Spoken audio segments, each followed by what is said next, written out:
Hey YouTube, welcome to part 2 of the Transom saver build. I'm going to finish it in this episode. There's not much left to do on it, so let's get on with the job. Well YouTube, it's been a little while since I started this project.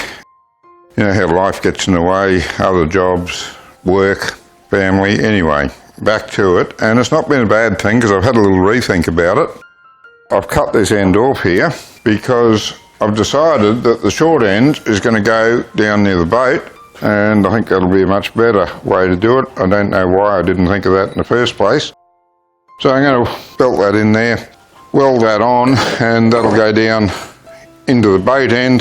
Keep all the heavy stuff down towards the boat, not that it's that heavy anyway, but it is heavier than one made out of aluminium, so we'll keep the heavy stuff down near the boat end, and I'll just cut the support into this end to put up on the engine.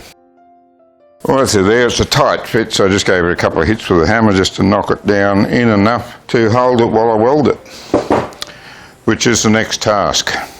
I'm just going to start by putting a bit of a tack on here. A couple of tacks, basically, well, the way it's facing, top and bottom. A couple of decent tacks on there. Then we can go around and weld him up properly.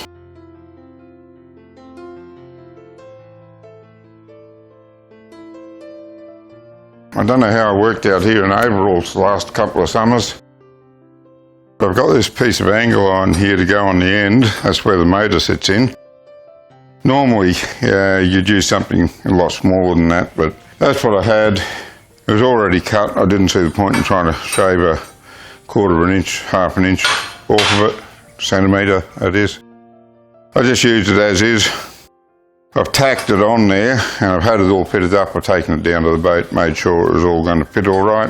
Now I've just got to run some weld around both sides of that and it's all done. I'll run the grinder along the sharp edges just so it doesn't scratch the motor, and I'm going to glue a pad of foam rubber in there, again just so it doesn't damage the paint on the motor. Let's go on with welding it, get this job done.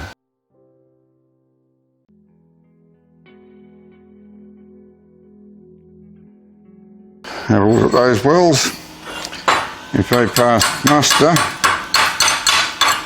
Oh yeah, that's good. Yep, that'll do. Give that a grind off to get those sharp edges off there. And I can see about gluing the foam rubber on and painting it up. Probably not in that order. I might grind it, paint it, and then glue the foam rubber on last. I'll just leave that bit where it's going to go on unpainted. I'm going to smother that in contact adhesive and glue the foam rubber on that way. Should be plenty to hold it because it's going to be forced down by the motor most of the time. The only time it won't have anything on it is when it's sitting off the motor. So reality is I don't think it even needs glue. I think if I held the foam rubber there while I put the motor down on it, it would be fine. But of course I'm going to glue it there because I don't want it falling off when the motor's not sitting on it. I've got these hanging up on some wire just so I can paint them. I'm not going to paint the thread, obviously. I'll put some grease on that. Oh, silver. Didn't even look to see what colour it was. It was just a zinc paint. I thought it was going to be black actually. That's only because the company that makes it puts the silver in a black can. I saw the black can and thought, oh, that's black zinc. That'll do. Well, if this isn't black zinc, then I haven't got any up there. And the whole point of this job is to use up what I got. So silver it is.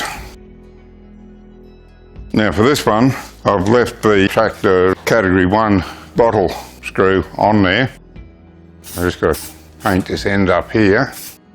And I'll give this bottle screw a good coat as well, because although he's galvanised, he'll probably look better if he's the same colour, same shade of silver as the rest of it. And that'll do. Nothing flash. Leave that to dry. I'll just show you this, I hope you can sort of see it. Where are we? Okay, that way. Working backwards here is a little bit funny for me because I don't use the camera this way as a rule. So I've got to stop and think about how I'm doing it. But anyway, this is the foam I'm going to put in. It is about 15 millimetres thick, so a little bit over half an inch, maybe 5/8 of an inch thick. And it's quite a heavy sort of foam. Got a really hard backing foam on it. Don't know what it was, where it came from. Had it laying around. Don't know what they make it for, but anyway, that's what I'm going to use to set the motor on so it doesn't damage the paint on the motor. Now it's just a matter of gluing this on, and I'm going to use the same multi-purpose adhesive that I used a few videos back for fixing the cover on my motor. It was recommended by a fellow down the local hardware, and it does a terrific bond, but it stays flexible so that it's good for anywhere that's going to be subject to vibration. I'll put a link in the description below to where you can get some of this glue if you need to do a similar job. As you can see there, I applied the glue very liberally, and I undoubtedly used far more glue than I needed to. I also applied the glue to both sides. That's another thing I think was an overkill. I wasted a fair bit of glue. A lot of it squeezed out when I put them together. In fact, so much squeezed out that I had to take it outside and leave it sitting where it could drip on the grass. And I ended up getting a bit on my hands, which I had to clean off. Wasn't a big drama, but as I said, could have used a lot less. It is a very good glue. And that's the last stage of the job, all done now and ready to use.